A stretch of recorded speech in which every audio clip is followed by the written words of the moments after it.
what I thought I would do is to give you an overview of the vaccine platforms, the preclinical and clinical data, the emergence of the new variants, and how this is impacting actually response to the vaccines, and also discuss a little bit what is the situation of vaccine coverage in the United States and also in other countries, and within the United States, which factors have been shown to play a major role in the decision whether to be immunized or not by the general population.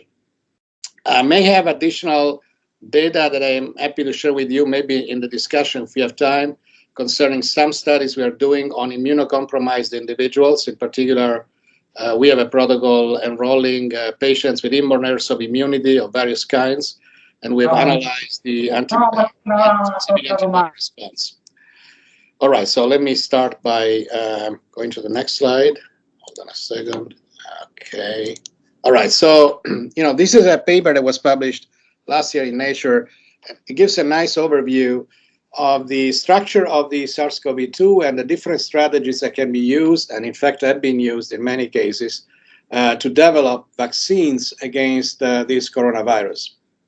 So just as a reminder, we went through this already, but there is a key component of the SARS-CoV-2 virus, which is the spike protein, and in particular within the spike protein, which is this one in orange here, there is this region here, which is the receptor binding domain that binds to the ACE2 protein on the target cells. But the SARS-CoV-2 virus, of course, also encodes for a variety of other proteins, and some of these are shown here, and there are also a number of non-structural proteins that are encoded by the SARS-CoV-2 RNA genome. Now, this is important because when you look at the natural immune response to the actual infection, and if you look at T-cell responses in particular, you will see that, in fact, the T-cell specific responses are often targeted to proteins other than the spike proteins. All of the vaccines that are currently in use only target the spike protein. And so there is a debate whether future vaccines will also have to include some other components of the virus in order to induce a broader immune response. In any case, let's focus on the spike protein and the receptor binding domain. So there are multiple potential strategies to develop vaccines against the spike protein. Inactivated vaccines, which would contain SARS-CoV-2 that is grown in cell culture and then chemically inactivated. There are actually vaccines that have been generated with live attenuated virus, and these are weakened, genetically weakened version of SARS-CoV-2 grown in culture. There are recombinant spike protein-based vaccines. Some vaccines target the entire spike protein, entire spike protein. Others target only the receptor binding domain of the spike proteins. Then there are virus-like particles, or VLPs, that don't really carry any genome, but on a cell surface express the spike protein, and so they would induce, again, an immune response to the spike protein. Replication-incompetent vector vaccines, which cannot proliferate, cannot propagate in cells of the immunized individuals, but still they would induce expression of spike protein and therefore induce an immune response to the spike protein. And on the other hand, these are replication incompetent. One could also think of replication competent virus that would replicate within the host and induce a more durable immune response, but of course at some risk of inducing also potential side effects. Inactivated viral vectors that carry copies of the spike protein on the surface but have been chemically inactivated. And finally, DNA and RNA-based vaccines, and as you know, for instance, Pfizer and Moderna are all based on RNA vaccines, which are not really new in that, I mean, there has been a lot of debate about the fact that these were previously untested in humans. That's not true, in fact. There are other RNA vaccines that have been part of clinical trials for other disorders, so it's not a completely novel technology, but it's clearly a more flexible technology, and it's easier to modify an RNA vaccine in response to variants that emerge, and in fact they are emerging over time. So these are basically a variety of different vectors, and these are the ones that have either entered clinical trials or actually they've entered clinical trials, and many of these have received emergency use authorization in the United States or in Europe. In particular, in the United States, RNA-based vaccines produced by BioNTech, Pfizer, and Moderna have received emergency use authorization, and likewise, the Johnson & Johnson vaccine, which is an adenoviral vector, a non-replicating adenoviral vector, and Novavax, which is a protein subunit vector that includes the full-length glycoprotein of SARS-CoV-2 nanoparticle with a matrix M adjuvant and the spike pre-fusion protein. So these are the ones currently in use in the United States.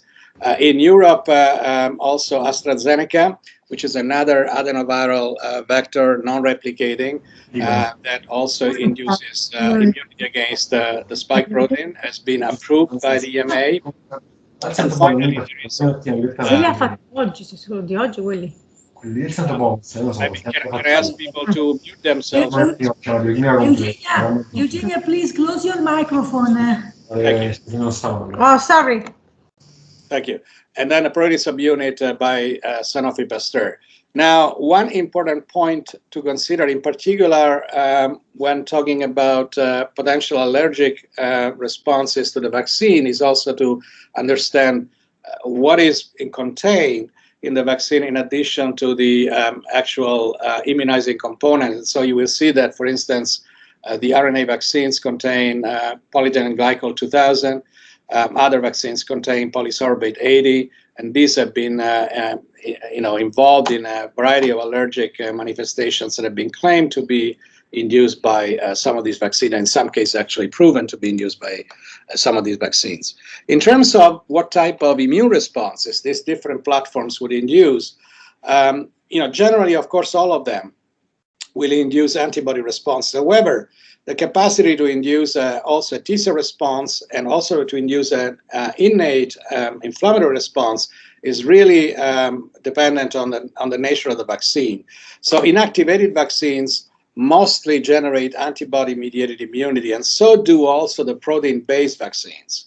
So in these cases, these vaccines are especially good in inducing an antibody response. They're not as good in inducing a durable T-cell response, which is much better induced by viral vector vaccines, either replicating or non-replicating, or by DNA and RNA vaccines. Because in this case, actually, you have an active induction of T-cell activation and induction of specific T-cell responses. And in turn, once you activate a T-cell response, and in particular CD4 positive T-cells and follicular helper T-cells, you also induce an effective and robust antibody response. So this is shown better in this slide, which has been published recently in Nature Reviews Immunology review, where you're actually comparing mRNA-based vaccines and adenoviral vaccines. So the mRNA vaccines, the way they work is actually through multiple ways. On the one hand, they encode for the spike protein, and so this spike protein is eventually inducing an adaptive immune response by T cells, which also include T follicular helper cells, and in response to the S protein, of course, cross-presented perhaps even by antigen-presenting cells, this would induce a B cell response and eventually generate specific antibodies against spike protein. However, the mRNA vaccines also induce an innate immune stimulation by acting on these nucleic acid sensors like MDA5 and TLR7, and this would involve induction of type 1 interferons, cytokines, chemokines. One of the reasons why perhaps some of these vaccines have been associated with more robust adverse events, although local or even systemic adverse events as a result of these more prominent type 1 interferon response and cytokine-mediated immune response.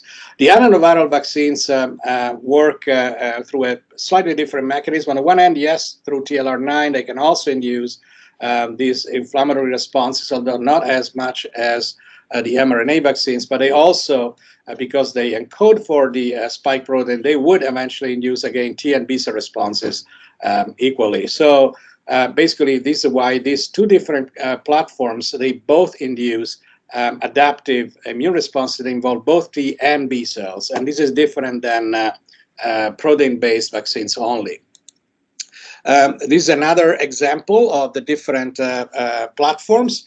And so again, I want to contrast these two platforms, which we just reviewed, the mRNA encapsulated in lipid coats and the adenoviral vectors, which work through the induction of robust T and B cell responses by either, in the case of mRNA vaccines, targeting muscle cells, releasing particles that are captured by antigen-presenting cells, and then inducing a T cell response and eventually also a B cell response as a result of helper T cells.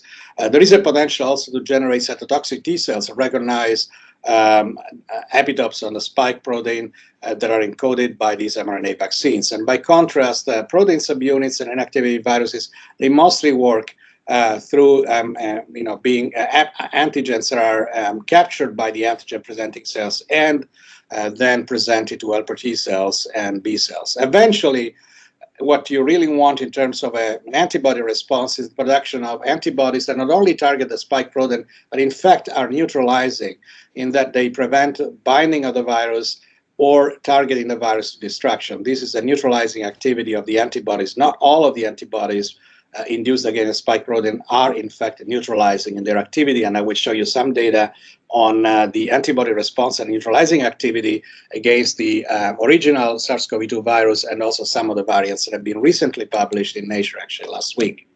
Now, one of the major novelties that was represented by the development of SARS-CoV-2 vaccine had also to do with the speed at which these vaccines have been developed. So on the top of this slide, you have a canonical phase through which vaccine development happens. And so there are, first of all, preclinical exploratory studies that are done mostly in rodents, generally in mice, and only later on perhaps in non-human primates. And these really take years. And these are followed by preclinical toxicology studies that are preliminary to submission of an IND to the FDA and the generation of phase 1 studies that are aimed at analyzing safety, the safety profile of the vaccine in volunteers. So typically this takes actually several years, 2 to 4 years for these toxicology studies and the preclinical studies in mice, and then a couple of years for phase 1 trials in humans. And after these have been approved, then the company submits a protocol for a phase 2 trial to the FDA, and this actually again takes a couple of years, and eventually a phase 3 trial where efficacy becomes an important endpoint, and this also takes 2 to 3 years, and eventually these are followed, if everything works, are followed by submission of a biologics license application, which is reviewed by the FDA or in Europe by the European Medical Agency. And only after these, and this is also a long process that involves, by the way, also inspection of the factories where the vaccines are generated. Eventually, this it is followed by a large-scale production and distribution. So we're talking about at least 15 years or maybe even more to develop a vaccine from the design to distribution. In contrast, the SARS-CoV-2 vaccine development has been characterized by several changes. First of all, and importantly, one of the key reasons why this process was much shorter in the case of the SARS-CoV-2 vaccine is that, in fact, a lot has been done also in response to SARS-CoV or SARS-CoV-1 and MERS, so 2 other coronaviruses induced disorders for which vaccines were underway in terms of development, and then SARS, of course, has disappeared. But especially for the RNA vaccine, it was very easy, or relatively easy, to adjust a SARS-CoV vaccine to the SARS-CoV-2 vaccine design. Also, we already knew about some of these preclinical data conducted in mice about these vaccines, and so that it only took basically a few months to proceed to toxicology studies and to submit an IND. The other major reason why the process was much shorter in time is that there was an overlap between the phase 1, phase 2, and phase 3 trials. So, and this was actually something that was criticized by some, in that some people believe that actually this does not allow for a thorough assessment of the safety and efficacy profile of these vaccines. But indeed, I mean, the number of subjects that were enrolled was large enough that one could draw, in fact, some relatively firm conclusions, although rare events may not have been captured completely by this design. So basically, the production of these vaccines, and this is also important to know, was conducted at risk by the company, because in this case, there was really no way to document in a solid phase, one step after the other, that there was actually convenience on the company side to proceed from one phase to another. The companies took some risks here in developing these overlapping phase 1, 2, and 3 trials, because it basically pushed them to proceed to the phase 3 without having yet all of the data that would normally be needed for the company to make sure actually there would be eventually some profit available to them. So, I mean, it's fair to say that they did take some risk here. But eventually, a basic license application, a biologic license application was submitted. This was reviewed by the FDA, and it was reviewed also by EMA in a much shorter period of time. I was actually part of the committee that advised the FDA when it came to the parameters that had to be evaluated in order to consider vaccines for possible emergency use authorization. And as a matter of fact, I mean, it took actually less than a year in some cases for from vaccine design to approval to emergency use authorization by the FDA for the vaccine to be made available to the public. And this is again shown here for the COVID mRNA vaccines. Again, remember that the first report of respiratory virus outbreak in Wuhan in China happened in late December 2019. That the Vaccine Research Center here at the NIH on campus decided on vaccine sequence with Moderna January 13. Moderna received the sequence for GMP production the next day. And in March 16 of the same year, actually, the clinical trials were started. So it took basically only 2 months from the sequencing being made available to Moderna to the clinical trial to start. And the emergency use authorization was issued actually 9 months later in December 18 by the FDA. So overall, basically 66 days, as I mentioned, from the vaccine sequence to the clinical trial starting, and 9 more months to the issue of the emergency use authorization by the FDA. So these are some of the characteristics that preclinical studies in non-human primates, which has also been conducted in parallel by many of these companies. These are the data in terms of efficacy in non-human primates. And again, you see here different non-human primates have been used. But basically, when it comes to the protection against the infection, you see that in some cases there was partial or complete protection observed for many of these vaccines. And not all of these companies actually have tested T-cell responses in non-human primates, but some have. And in some cases, actually, some companies have obtained evidence for effective T-cell responses. But again, for instance, the Johnson & Johnson, the Janssen vaccine, had different results than, for instance, AstraZeneca or Moderna in terms of the efficacy of a T-cell response. The neutralizing titer after antibody boost was somewhat similar, but not completely similar among different vaccines. And for instance, you see here that for Sinovac, it was lower than with other vaccines that have been generated. So there was some variability in terms of the induction of adequate responses in these non-human primates as compared to humans. What do we know in terms of data in humans? And in particular, what is the timing for inducing a T and a B cell response and a protective response in particular? These are data related to the Pfizer vaccine, RNA vaccine, that have been published recently in Med, a Cell journal paper. And what it shows is basically there was evidence of T-cell mediated immunity to the spike protein induced by this RNA vaccine already at day 7 after immunization. Antibodies, particularly IgG and IgA, a more variable level of IgM was detected at day 10. However, at this time, it's unfair to conclude that there is already protection. And it really takes at least 12 days and typically actually 3 weeks in order to observe protection against the infection and a robust both T and B cell response against the SARS-CoV-2, the spike protein induced by this RNA vaccine. Story is very similar with the Moderna vaccine. It pretty much recapitulates what has been seen with the Pfizer. So again, these are now clinical data, and these are very important data because it actually allowed us to design a proper immunization strategy, although, as you know, some countries decided for a different schedule.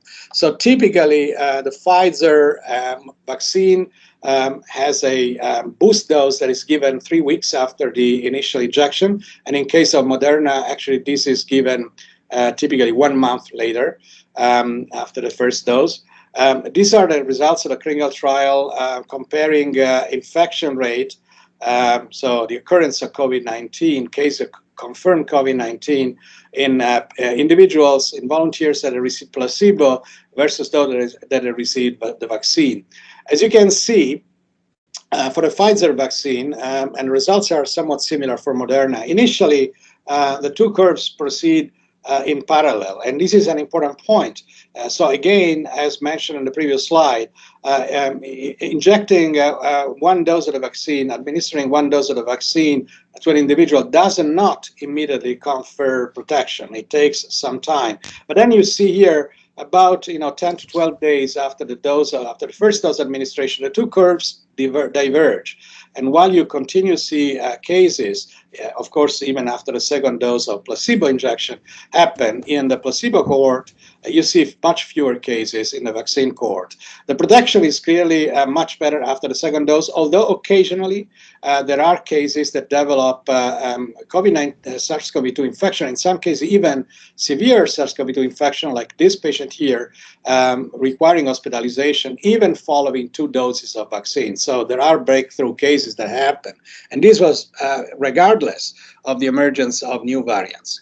A similar story for the Moderna trial shown here. First dose and second dose, you see very few rare events, but they do occur. They do occur, breakthrough events also in the vaccine recipients, much less so after the second dose than after the first dose. So it is important to give 2 doses of these vaccines. I would say it is also appropriate actually to give the doses at the right timing, and I think the data that are coming from the United Kingdom now clearly show how injecting a single dose of the vaccine in a situation where you have variants emerge may not protect against infection.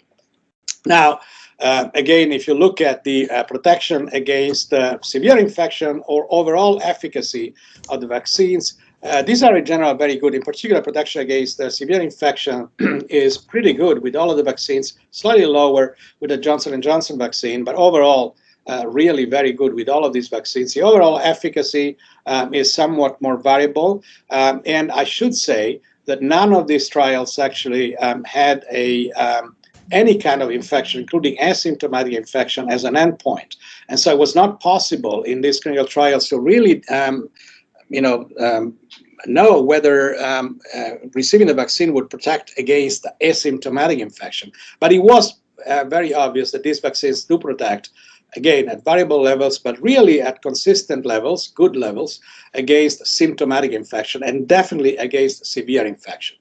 Now, another major issue when it comes to vaccine development and distribution is how are the vaccines stored? And one of the problems that has been faced with the Pfizer vaccine in particular is that it had to be kept at very low temperature, and even the Moderna vaccine, of course, requires a low temperature, and so does also the Johnson & Johnson, less so the AstraZeneca.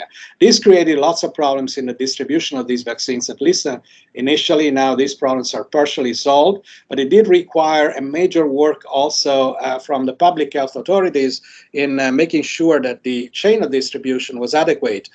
to maintain the vaccine in proper conditions and made it available to the population. Now, what about adolescents? Initially, the trials were conducted either in adults or in subjects at least 16 years or higher. And so the pediatric population until 15 years of age was basically excluded from the studies, which created significant problems for a couple of reasons.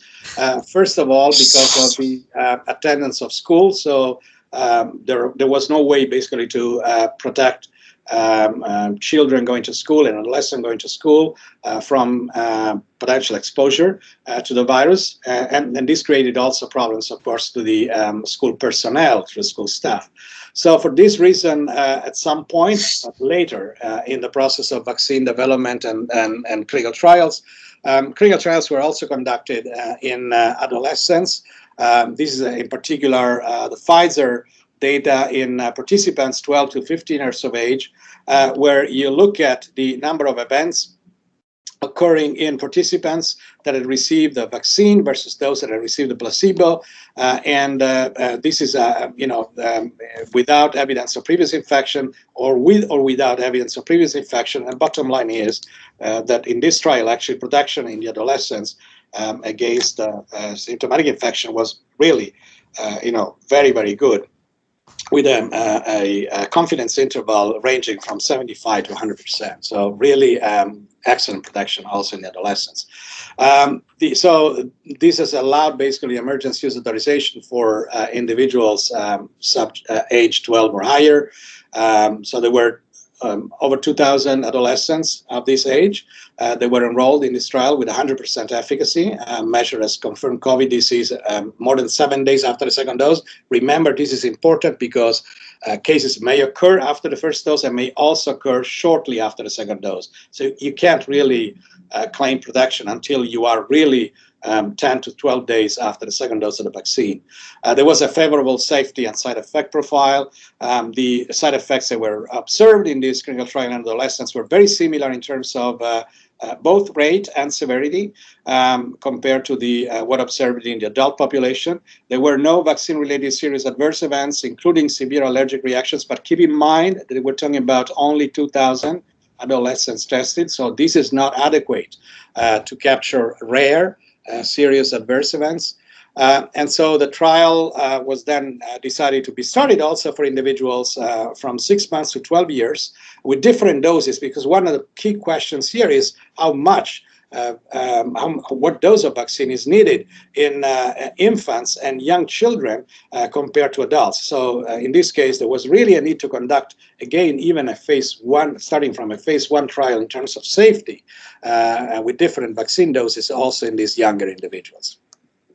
These are, again, the results of comparing the response to a vaccine in the adolescents 12 to 15 years compared to those 16 to 25. And in this case, the strategy was used was basically a non-inferiority, which is one way to measure the efficacy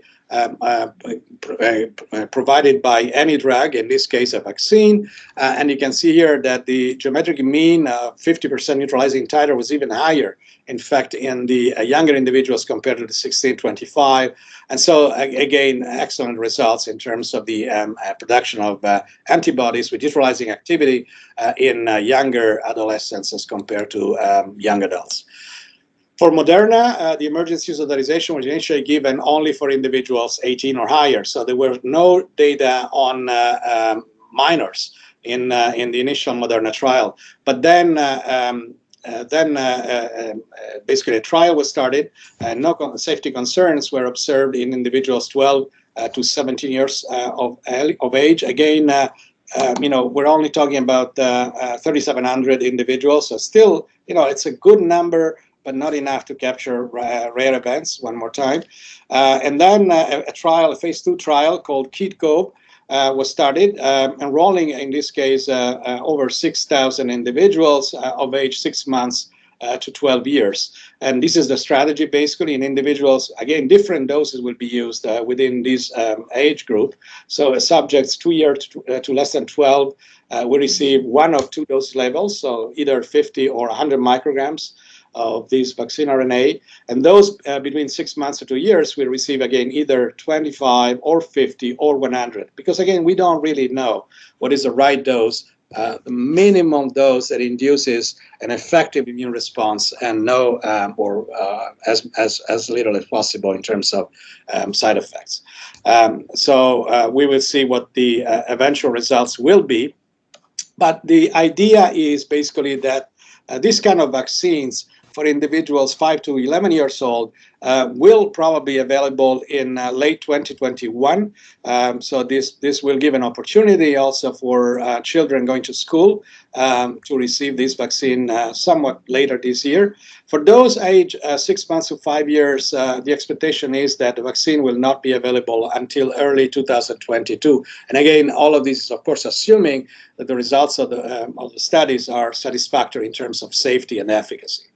There is also another problem, which is currently being debated in Europe as well as in the United States. So we need additional boosting doses, and in particular, now that we have several variants occurring throughout the world, the emergence of variants is not a surprise. I mean, as the virus continues to circulate, it's inevitable that these viruses will actually develop mutations, and so new variants will be generated. This is especially common with RNA viruses that tend to mutate more frequently than DNA-based viruses. The CDC has actually recently decided against a third dose of a boost in the United States, because there is no evidence at this point that a third dose is needed. However, this remains an open question, and I think will have to be revisited over time. And it really depends also on what happens to the variants and to the protection that the vaccine is in fact conferring against all of the various variants. So talking about the variants, what are we talking about? Well, we're talking about basically nucleotide substitutions that happen in the virus, and they're not just confined to the spike protein, and they're not confined to the receptor binding domain. In fact, they may happen anywhere in the virus genome. But of course, some areas of the protein, and in particular the spike protein, are more important because the receptor binding domain, again, is the one where the virus binds to the receptor expressed on the cell surface. So these are some of the variants that have been seen in some of the mutations that have been seen in some of these variants. And here you have another example of mutations in the spike protein outside of the receptor binding domain, and again, how these mutations are distributed in different variants. So another important point is that variants quite often don't simply carry one single mutation, but you have multiple mutations being present at the same time. It's a combination of the mutations that really makes a difference. These are, again, the S1 and the S2 subunit of the spike protein, showing some of the some of the mutations that have been seen in some of these variants. And so let me go now to this slide, which describes the variants, classifies the variants according to their potential clinical interest.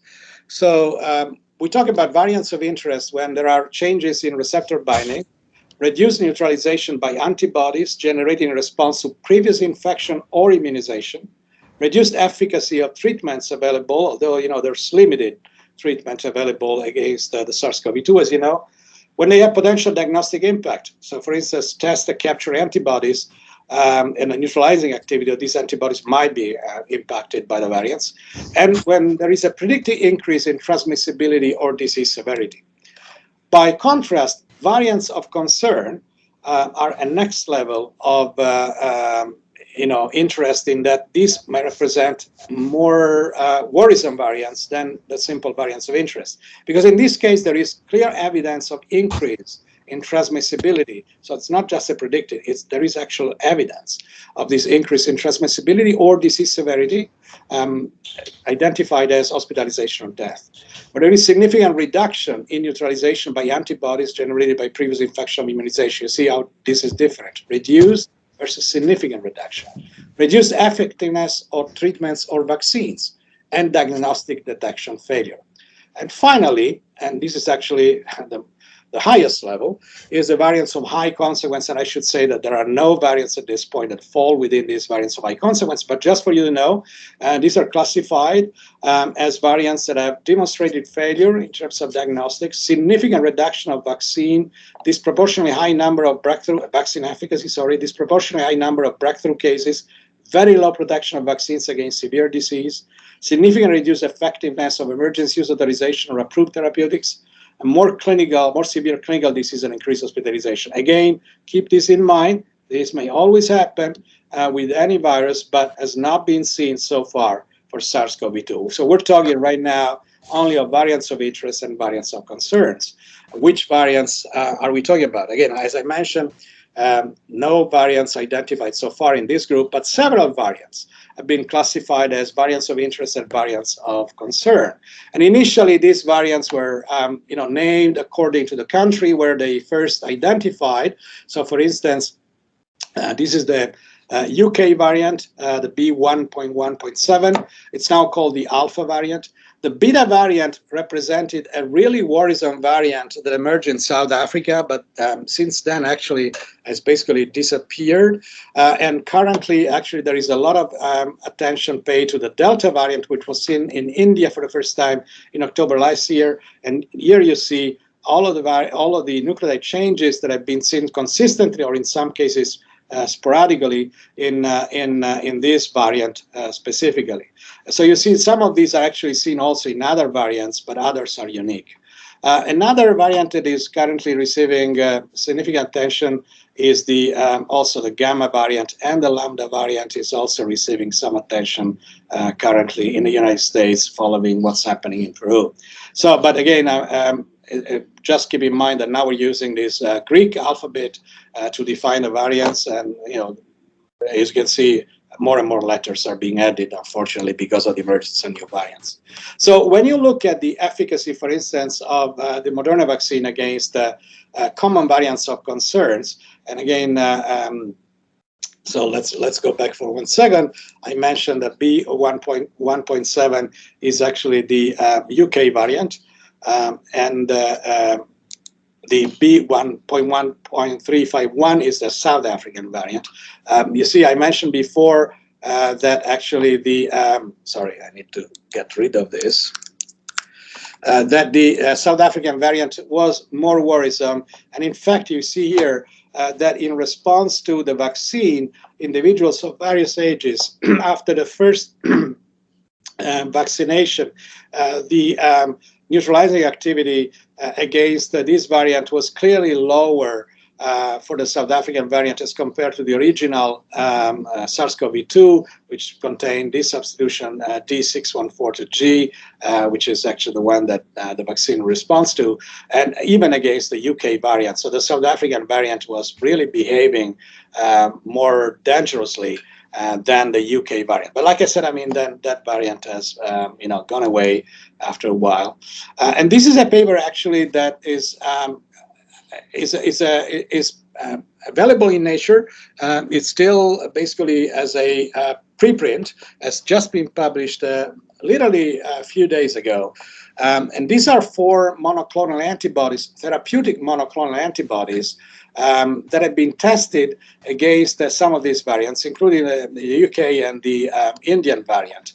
So what you can see here, and this is very important, is that if you use this monoclonal antibody, bamlanivimab, it has basically lost neutralizing activity against the Beta and the Delta variant. And against the Beta variant, etesevimab and casirivimab also have much reduced activity.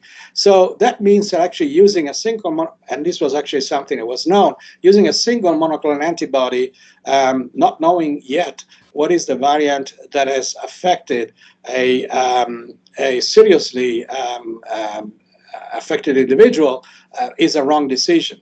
The right decision actually is to intervene with a cocktail of monoclonal antibodies, because that's the only best strategy to make sure actually you are protecting against whatever virus that individual is harboring at that time. Now, there is, of course, an interest also in looking not just at the efficacy of the therapeutic monoclonal antibodies, but also the protective activity of the vaccine and the antibody response induced by the vaccines against these variants. And these are data that are also published in the same article that I highly recommend reading. This is the neutralizing activity observed in the so-called Strasbourg cohort. So these are individuals that have received 3 different kinds of vaccines. Some had received Pfizer, either had received Moderna, and other had received AstraZeneca. They've all been put together here.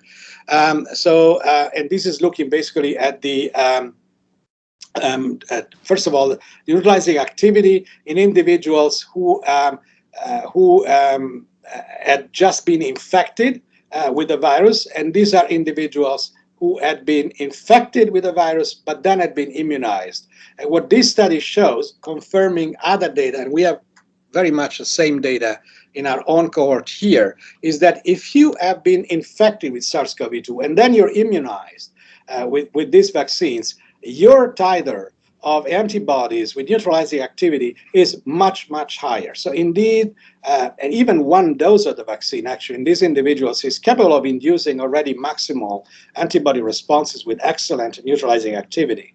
You also see that overall in these individuals, the beta and the delta variants don't really matter very much. So in these individuals actually that have been infected, they're capable of mounting a very good antibody response. However, if you take individuals that had just been infected with the virus and now you test their antibodies against these variants, so they've not been immunized, they've just been infected, you see that their antibodies do not protect against the delta variant. In many cases, you are really below the cutoff for neutralization. So these individuals are in fact at risk of being infected against with the delta and even with the beta variant, although again the delta is more of interest to us in these days. So again, that's a reason why indeed even individuals who had previous COVID-19 need to be immunized in order to induce a good protection.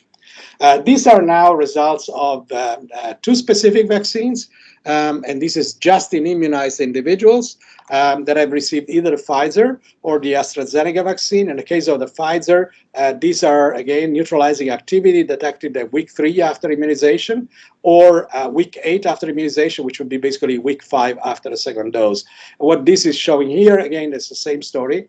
In response to the vaccine, there is a reasonably good, but again, quite variable antibody response at week 3 after the first immunization against the parental strain, but much less so against some of the variants of concern. And after the second dose, 5 weeks after the second dose, again, much poorer response against the beta variant. Reasonably okay against the Delta variant, although slightly lower than compared to the Alpha and similar though to the parental strain. AstraZeneca has very much the same results. So again, you see here that week 10 after immunization, again, the Delta variant and the Beta variant, basically you have no protection against these 2 variants, and it's only after the second dose that now induce a good protection. So the conclusions basically here are very similar to what this other study, which is again reported in a preprint in medRxiv, has demonstrated. So in this study, basically, again, they wanted to test the Indian variant, the B.1.617.2, and to estimate the effectiveness of the Pfizer and the AstraZeneca vaccine against this variant.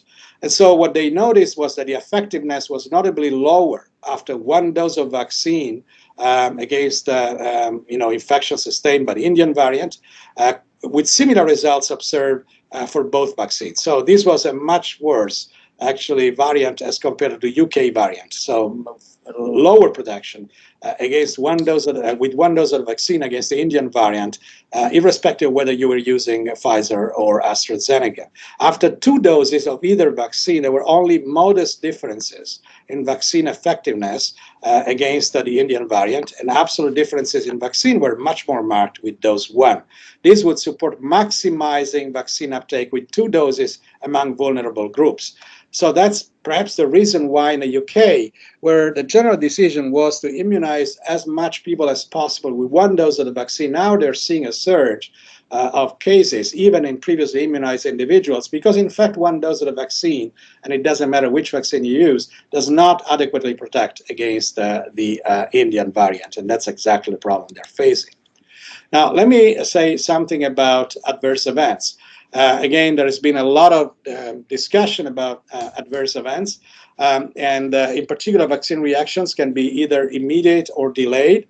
The immediate can be IgE or non-IgE mediated, or even non-immune mediated, like vasovagal syncope.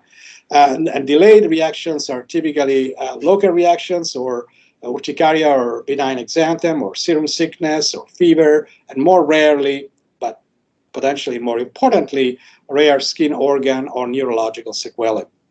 So again, keep in mind that in this case, the other components of the vaccine may play a role. In particular, PEG 2000 has been implied.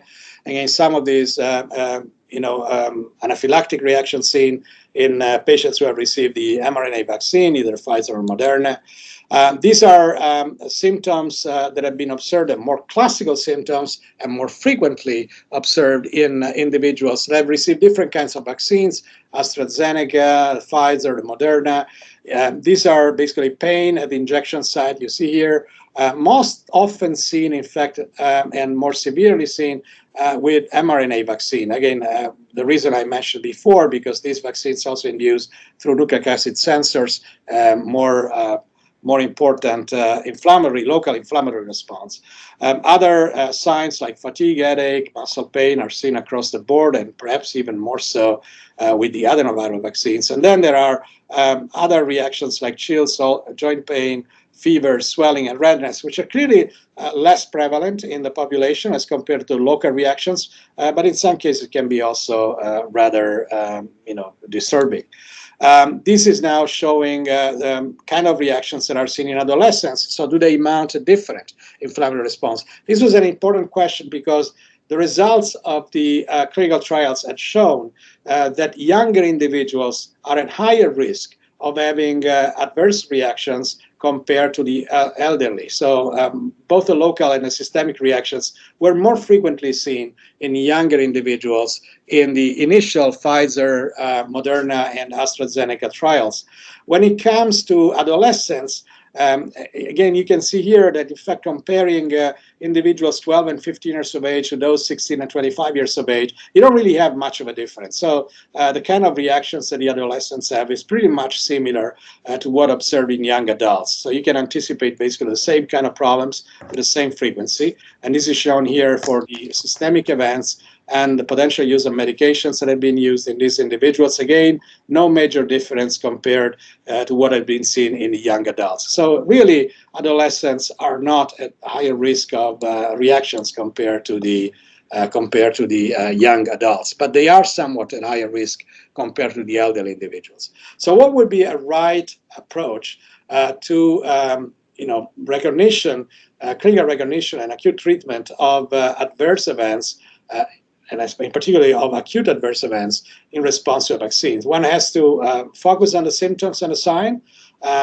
identify a provisional clinical phenotype, obtain as much as possible detailed history and clinical causality assessment. This is actually something that has to be done always, even before giving a vaccine. So obtaining a clinical history, including allergy to a vaccine component, a full atopic history, understanding whether these individuals have been taking some medications before the immunization, doing a physical examination, documentation of clinical phenotype, which may include allergy assessment and testing for individuals with severe allergic reactions.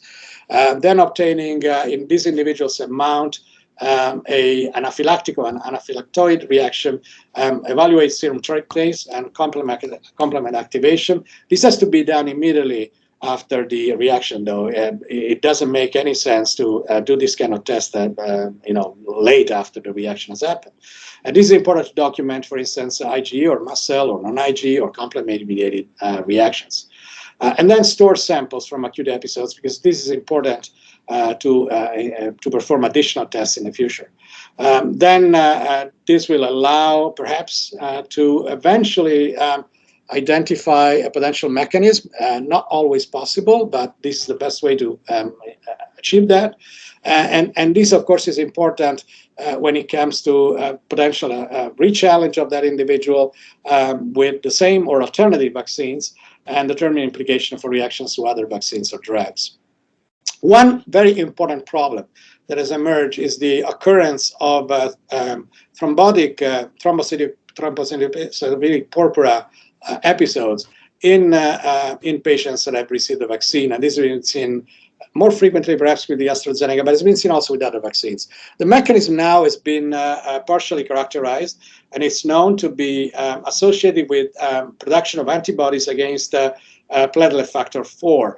And there are similarities with what the heparin-induced thrombocytopenia. So heparin is an anionic, so negatively charged molecule that basically by binding to protein factor 4 would also expose some neoantigens that are at this point the target of antibodies. And in the case of heparin-induced thrombocytopenia, you have formation of these immune complexes that would eventually activate the platelets. Something similar happens with the vaccine. So in response to the vaccine, some individuals have actually developed these anti-platelet 4 antibodies and perhaps adenoviral vectors, because again, these are DNA, they're negatively charged. They might work in a similar way as the heparin. You have formation of these complexes of platelet factor 4 and polyanionic molecules that trigger an extrafollicular B-cell activation with production of anti-PF4 antibodies. This would induce immune complex formation, and this immune complex would bind to Fc receptor 2A, which are expressed on the surface of the platelets, and would induce platelet activation, leading eventually to aggregates of platelets and the thrombotic events. So this is one of the mechanisms that now are considered key events in the occurrence of these rare but really serious adverse reaction to the vaccine.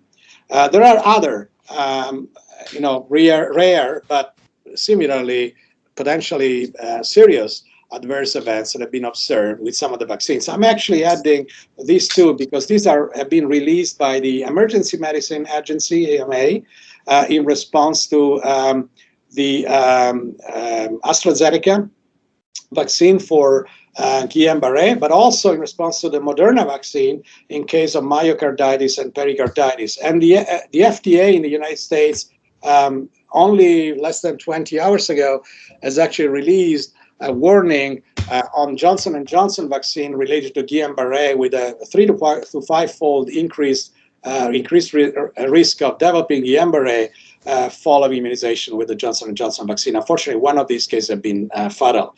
So there is no question that rare events do occur. They do occur in response to any vaccine, and they do occur also in response to the SARS-CoV-2 vaccine. One has to be aware of these. Of course, these are rare events. In the case of myocarditis, actually, this may happen, as you probably already know, also in response to the actual infection. But the severity of the myocarditis has been quite different in immunized individuals who actually have developed relatively benign myocarditis, resulting eventually in full recovery, compared to the natural infection where some patients unfortunately have died of myocardial disease in response to the virus. So some of the mechanisms, I recapitulate what has been seen with the virus. Others are fully independent of what has been seen in the virus, like the Guillain-Barré.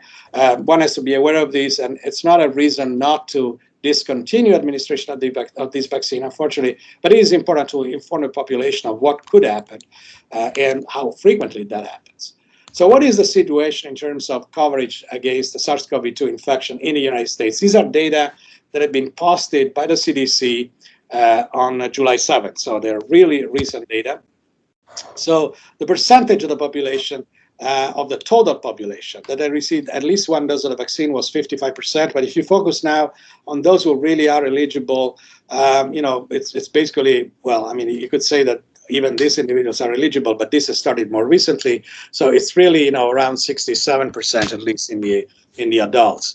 When it comes to fully immunized individuals, we're now around 58-60% of the adults, 47.5% of the entire population. So this is a number of doses that have been delivered and administered. And we have 157 million people who have been fully immunized, and that means 2 doses of the RNA vaccine or 1 dose of the Johnson & Johnson. We don't have AstraZeneca in the United States. Now, however, if you now analyze by, for instance, ethnicity, and you look at the frequency, the share of these different ethnic groups that have been immunized against SARS-CoV-2 and received at least one dose of the vaccine, you will notice that in fact there is a difference here. So the Black and Hispanic, which by the way are the ones that I paid a major price to the national infection, are also the ones that have received the lowest number of vaccines on a percent basis, compared to the white, and the Asians, on the other hand, have done much better. This was updated at the end of June, and the results are not much different today. So that means that there is a need to reach out to these groups much better than we have done so far. And this has been a problem all throughout. These groups have remained largely untargeted by campaign. We haven't done really a great job in targeting the Hispanics and the Black, and that is also one of the reasons why, in fact, they paid a higher price. There are also, of course, economical, social reasons why this may happen, but clearly when it comes to immunization, you need to take this into account, and you need to target specific population in a more aggressive way if you want to do that. There was another interesting study that was released, and looking at what distinguishes the unvaccinated versus vaccinated individuals. Unvaccinated here actually comprises two different groups of people. Those who are absolutely opposed to the idea of being immunized, and those that actually prefer not to be immunized for now. So it's a wait and see approach. So younger age, this is what I was telling Professor Esposito before we started. If you look at a younger age, so these are individuals who are absolutely in the age group that should receive the vaccine. If you look at individuals 30, 49, there is a significant difference here between the unvaccinated are predominantly of this age group. The vaccinated are equally distributed. Republican, that there has been a lot of politics around the vaccine and in general around COVID-19 in the United States. Perhaps it's not a surprise that Republican supporters are more frequently in the unvaccinated group, and the opposite is true for the vaccinated, where the majority are clearly Republican. And of course, there are some that don't express their party identification. Lower education. So those who have attended up to high school or less are more frequently unvaccinated. That's not true for the vaccinated. And low income. So again, socio-economic reasons, perhaps political reasons, and this idea that younger individuals, young adults, are not so much at risk of severe infection. That is driving this difference in the vaccine coverage in different groups in the United States beyond ethnicity. This is also important because it's not specific to SARS-CoV-2. In fact, among the unvaccinated adults, those who say that definitely not, I definitely don't want to be immunized, are also the ones that typically don't get the annual flu vaccine. So it is a no-vax basically approach that this group of people, this group of people are keeping consistent, and it's not going to change with SARS-CoV-2. So it looks like it's really their belief actually that vaccines are not important and they're not interested in receiving the vaccine. But it's not just about being no-vax. There are also some important concerns that I think it's important to address, and because otherwise you don't really reach the share of the population that you really want to target in order to make it less likely for the variants to arise. So these are important concerns that we should not forget about. So COVID vaccines are not as safe as they are said to be. You see here, this is the group of wait and see. These are a group of definitely not. But you see, there are many of these wait and see that actually say, well, maybe I have some concerns about the vaccine safety. I have concerns about fertility.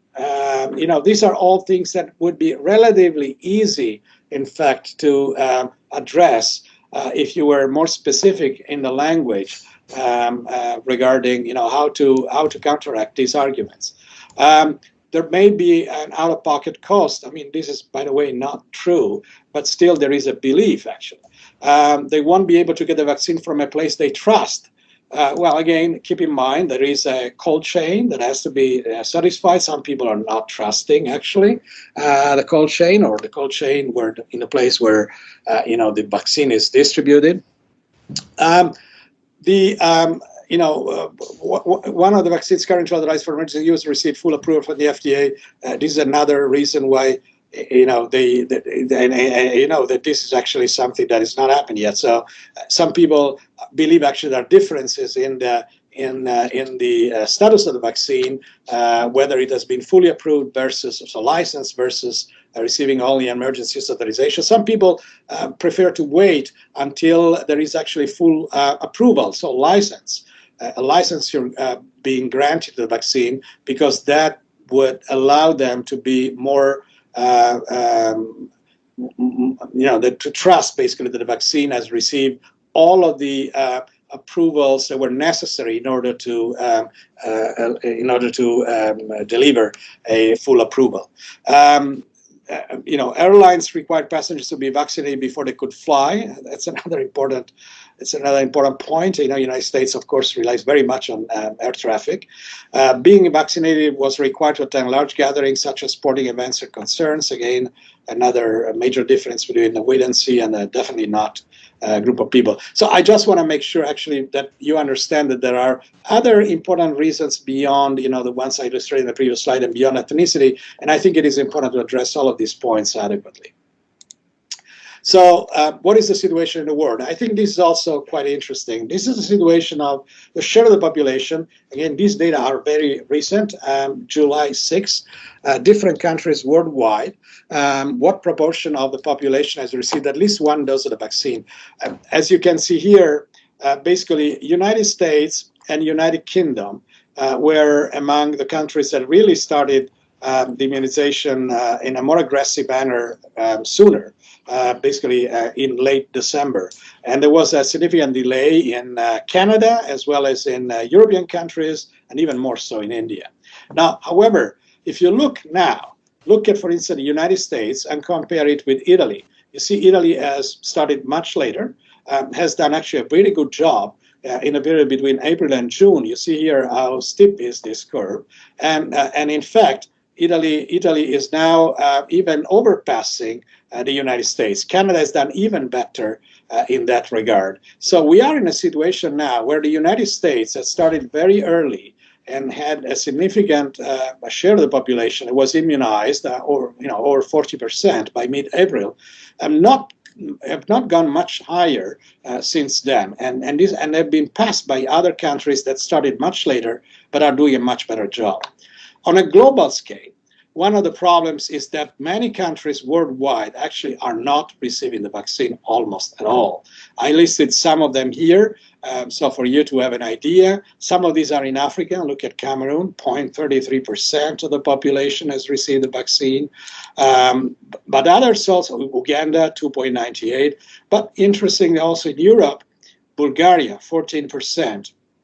So, and in Northern Africa, relatively close to us, Tunisia, 11.91%. Worldwide, a quarter of the population received the vaccine, one dose of the vaccine. So this is worrisome because, of course, the virus may still circulate in many countries. Look at Iraq here, Iran. So there are problems with worldwide distribution of vaccine. When it comes to people who have been fully immunized, the story is different. Because again, the decision has been in the United States to immunize regularly after 3 weeks or 4 weeks, depending on the Pfizer or the Moderna vaccine. And now we have a good share of the population has been fully immunized. The United Kingdom are also doing better, but they pay the price because many individuals have only received one dose. Italy is now still lagging behind, but they're catching up. So again, I think this. I'm optimistic that. Very soon they will reach basically the same percentage as in the United States. But by contrast, look at India. Not only the few people have received one dose, but even higher differences seen compared to other countries when looking at individuals who have been fully immunized. And worldwide, only 11.6% of the population has been fully immunized with either 2 doses of the vaccine or, in case of Johnson & Johnson, 1 dose, with some countries really receiving full immunization in really a tiny percentage of the population. So I would last say this. Basically, there are some key themes in equitable vaccine distribution. So I'm not sure that vaccine hesitancy is the only reason why there is disparity in the vaccination rate. We should not just blame the no-vax. There are other reasons, and I think it's important to listen to these reasons and to address them properly. There is a need to prioritize data collection, track progress. It's very important. And I think countries in this regard are doing now a good job in tracking the number of patients, a number of individuals that have been immunized, and comparing that with the trend in infection rate and reinfection rate as well. Ground strategy and the concepts of health equity and reassess this regularly. And so we need to think vaccine distribution locally, regionally, nationally, but also globally. Because if we don't do this in a world of globalization, this will remain a major problem. And has been a lesson for us throughout the pandemic, but will represent a lesson also for the future if you don't do this right now. New pandemics will for sure happen. And so I think now we have a unique opportunity to learn how to implement immunization strategies properly, not only at the local, at the regional, and national level, but globally. And I'll stop here.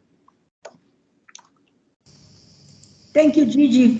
Thank you very much for the great talk. I think that you raised several interesting points, and I wonder whether there are some questions from the audience. So, regarding the audience, you can raise your hands or otherwise write the question in the chat. I have some questions for you. First of all, if we speak about immunogenicity, I wanted to understand from you what is your opinion on the role of cell-mediated immunity in the case of COVID vaccine, and what do you think about the need of just one dose for the Johnson & Johnson vaccine, because there are some trials ongoing using the 2 doses, and on the other hand, some of your data show that 2 doses are better than 1. So, right. So yes, so those are 2 excellent questions, Susanna. So there is no doubt that T cells are important in the immune response to the SARS-CoV-2 virus. I have to say that there are some contradictory data in non-human primates, because some adoptive transfer experiments performed in non-human primates have actually denied an important role for T cells in protecting against infection. However, I think there are also some limitations in those studies. And on the other hand, in particular, data from Alessandro Sette in California have clearly shown that there is a very important role for, in particular, CD4 positive T cells in inducing immune response to SARS-CoV-2 infection. Again, we looked at the distribution. We've done high throughput sequencing of the T cell receptor against SARS-CoV-2 in over 2,000 samples. And what we have seen is that the most frequently targeted epitopes don't lie within the spike protein, but actually are associated with ORF1A protein, ORF1AB protein. So non-structural proteins are frequently targeted, and other proteins of the SARS-CoV-2 virus are also targeted. So, whether there is an important role of cytotoxic T cell responses induced by T cells and recognize those specific epitopes has yet to be shown clearly. However, there is no doubt that the adaptive immune response is much broader than just targeting the spike protein, and I think there is a good reason to believe that in the future vaccines will also include other proteins, not just a spike, in order to induce also T cell immunity to those components. That's one question. The other question was about the 2 doses of the Johnson & Johnson. Well, Johnson & Johnson, 1 dose, clearly, if you compare with 1 dose of the other vaccine, is not equally comparable. I mean, the efficacy is a good efficacy against severe disease, but at this point, we really need to limit as much as possible the spread of the virus. It's not just the severe disease that we want to spread. We really want to reduce as much as possible the emergence of new variants. And for that, you need to abate the rate of infection in the general population. So I think there is good reason to think that even with Johnson & Johnson, eventually there will be an approval of a second dose. I think this is where we're going to. Whether we're going to a third dose of the other for the other vaccines has yet to be seen. I'm a little, and in particular, because here we have a different, we have a conundrum here. You really need to focus on providing full immunization to the broader as possible share of the population. That should be our goal. I think it's too early to think now of third dose if you still have many individuals who haven't received the second dose or not even the first dose of the vaccine. So I think it's important to provide full immunization as much as possible to these people first, and then think of a third dose.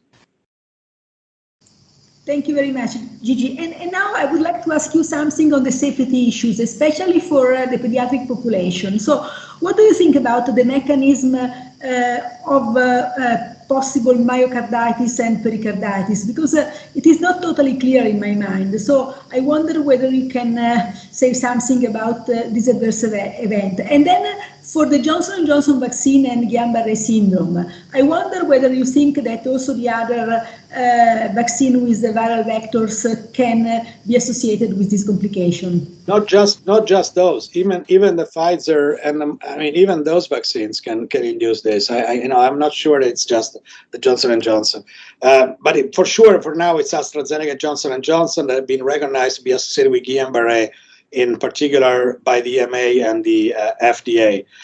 So in regards to myocarditis, that's a very interesting story. I can tell you something that we have seen. So actually myocarditis, as I mentioned, has been seen in response to the actual infection. And one of the things that has been seen in some of these individuals is the accumulation within the heart of SARS-CoV-2 specific T cells that were cross-reactive to proteins expressed in the myocardium or also in the endothelium. We had one young man here who actually died of myocarditis. He had tested negative for COVID-19, but when we initially, the virus was eventually identified in the GI tract, and when we did high-throughput sequencing of the T cell receptor repertoire and isolated actually T cells from the myocardium and other areas of his body, there was basically a massive oligoclonal expansion of SARS-CoV-2 specific chronotypes, T cell chronotypes in his heart, and these were cross-reactive with a protein called plectin, which is expressed on the endothelium and also the myocardium. So one of the hypotheses actually these are perhaps T cell mediated immune responses. Perhaps there is molecular mimicry involved between SARS-CoV-2 epitopes and epitopes expressed by protein expressed in the myocardium. That's one of the key hypotheses currently under consideration.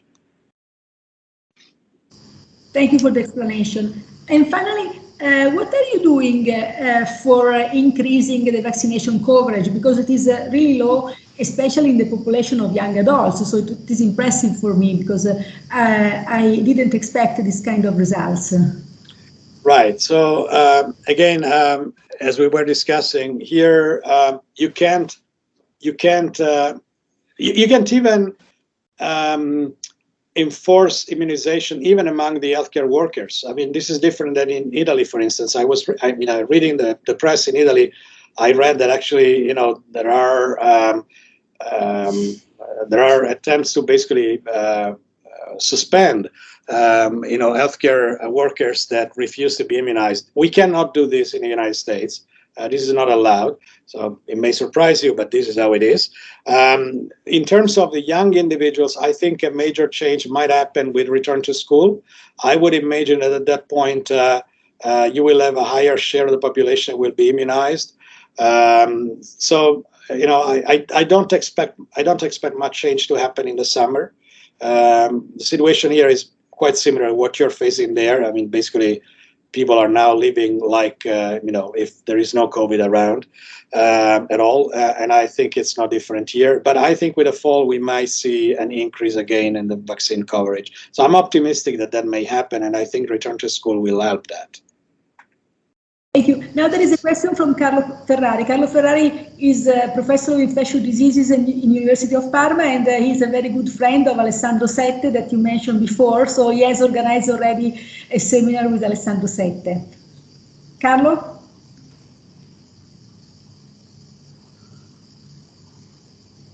You may be on mute. Carlo? Carlo? Yes, sorry. Okay, thank you. Thank you very much, Susanna, and congratulations for your talk. I was saying, really beautiful, wonderful.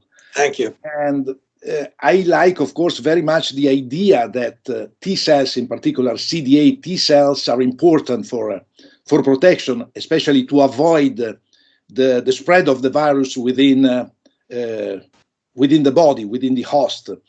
And so I like very much the idea of improving the efficacy of vaccination, trying to improve CD8 T cell responses.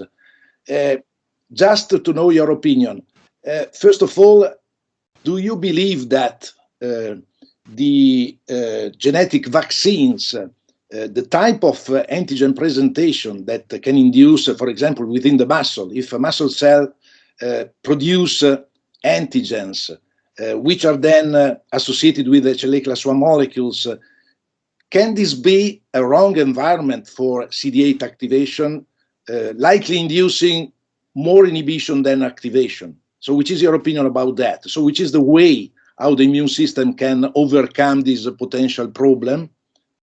Yeah. And if you know better than me that there are many different epitopes, CD8 T cell epitopes, which are within very much conserved regions of the virus. Some of them are degenerated, meaning that they are presented by many different HLA molecules, and so should be perfect reagents to improve the efficacy of the vaccination. Do you see the possibility to include these epitopes in the current vaccines? Right. So thank you for asking these two excellent questions. So we have also seen, by doing this high throughput sequencing of T cell receptor repertoire, we've seen lots of these immunodominant epitopes.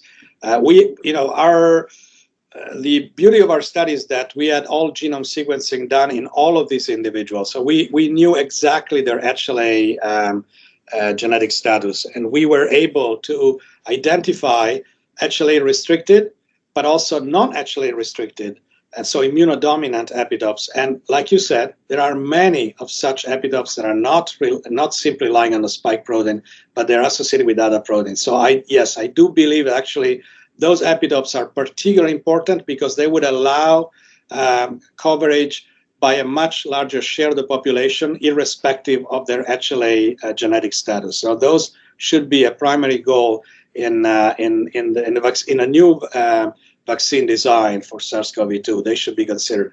In terms of the the role of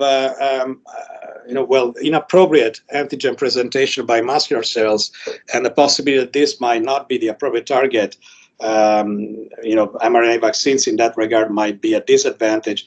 Well, one has to consider also, though, that these proteins in any way, or the peptides deriving from these proteins, are also captured by antigen presenting cells. So it's not just the muscle itself. So I'm a bit less negative there.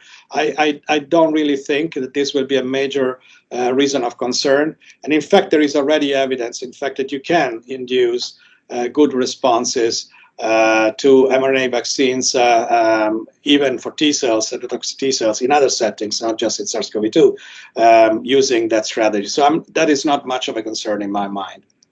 I agree. Totally agree. Thank you. And can I ask another? Do you have another question? Just very, very fast. Just about the duration of memory. Of course, this is a $100 million question.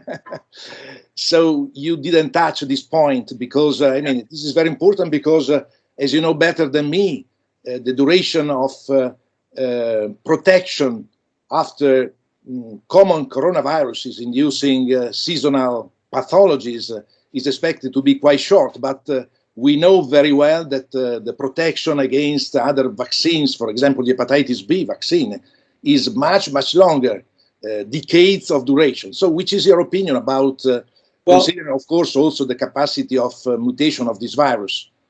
Right. Well, I mean, the variants may be a different story, but you know, in regard to durability of the adaptive immune responses, a good thing again, and I'm a T-cell person myself, so I'm a little biased there, but it's good to see that actually there are data against SARS, that SARS-specific T-cells persist for years, even when antibody responses have disappeared. So I think, you know, there are, again, we cannot say much about SARS-CoV-2 because as far as we can go is only a year or just a bit more than 1 year, but not more than that, of course. But in terms of SARS, we already have data that there is persisting specific T-cell responses that last for years. So I don't see a reason why it would be different for SARS-CoV-2. But that would be one more reason why including T-cell epitopes in the vaccine design might be a good idea. Thank you very much. Thank you. Now there is Andrea Lavecchio from Naples. So there is a group of pediatricians that work in pediatric infectious diseases from the School of Alfredo Guarino in Naples. Yes, Andrea. Yes, Miss. Yes, hello, and thank you again for this really excellent overview. My question will be about the efficacy and safety of vaccination against in preventing MIS-C. As we know that MIS-C is the most relevant, actually, and most severe outcome for children, and that all the current trials are actually underpowered to detect a reduction in the incidence or severity of MIS-C. My question was about, I'd like to know which is your opinion about the efficacy of vaccination in preventing MIS-C, as we don't know the pathogenicity of MIS-C, and eventually in the induction or a sort of iatrogenic MIS-C by stimulating an immune response that we still don't know which consequences may have. Andrea, I totally agree, but my answer is also very brief. I don't know. I think, you know, like you said, I mean, the studies are underpowered. I mean, this is really something that we will learn on the field. I mean, it's only through accumulation of data that we will see. So far, there haven't been any cases reported following immunization, to my knowledge at least. It's difficult to know whether, you know, upon re-exposure to the virus or maybe new infection or breakthrough infection, a previous immunization. But again, I mean, we could be underpowered forever there because, I mean, the number of breakthrough cases may still be too low to draw any firm conclusion. So rare things may happen. I think this is where we need good data. We need good databases. We need to keep track of this data. And that will be the only way to address this question. Am I worried? No, I'm not particularly worried myself, but it's just a feeling. I don't have any solid data to say, well, no, this is not going to happen. I can't tell that. I'm not that pessimistic, but we'll have to see. Okay, thank you. Just as disclosure, I'm committed to vaccination in pediatric patients. That was not read out. Thank you. Okay. And now there is the question from Pier Giorgio Petronini, who is Professor of General Pathology. Pier Giorgio is a very famous immunologist in the University of Parma. Okay, thanks. Excellent talk. But I have a curiosity. Does the vaccination prevent macrophages infection? Have you any data? No, there are no data. Well, first of all, you know, there were few data even on the capacity of the vaccine to prevent infection overall. I mean, the clinical trials were not designed to address that question. Now we know that there are breakthrough cases. It's all complicated by the existence of the variants, of course, because when you have a variant, you don't know whether it's because the vaccine doesn't cover well against the variant or whether it's really a breakthrough cases, even if the vaccine would be able to cover against the variant. There are no cases in terms of the cell tropism of the virus in previously immunized individuals. So there are no data. Also in experimental models, no? Well, experimental models are a little artificial, I have to say. I don't think there is a good way to address this really in artificial models. Thanks. You know, there are some models, it's easier to do. I mean, non-human primates, of course, cost a lot of money. There are some studies that are being done in rodents, but you know, it's not exactly the same thing. So you need to you need to modify them. I mean, it's a complicated animal model, as you know. These are transgenic mice that express ACE2. I mean, it's complicated. So it's not exactly the same thing, I think. Okay, thanks. Thank you. Unfortunately, I have a meeting now, Susanna. I need to leave in 2 minutes, but. Okay, don't worry, Gigi. Anyway, I think that I would like to thank, first of all, you for the great talk. And then our next meeting will be next week on July 20 at 3:30. So if there are some questions, I think that you can answer even next week on questions related to COVID vaccine. Anyway, next week we will speak about immune deficiencies and thymus. And yes. I hope that you can also speak about the role of thymus in immune response to vaccines, because, you know, we were also... I'll take this as a question, okay? Okay, because there were some interesting data, for example, on the differences in immune response in adolescents who receive HPV vaccine. Okay. So I think that it will be interesting to understand your point of view. So first of all, thank you very much. I would like to thank also the audience, and we will remain in touch. I wish you a great day, and then we will see you again next week. Thank you very much. Bye-bye. Bye-bye.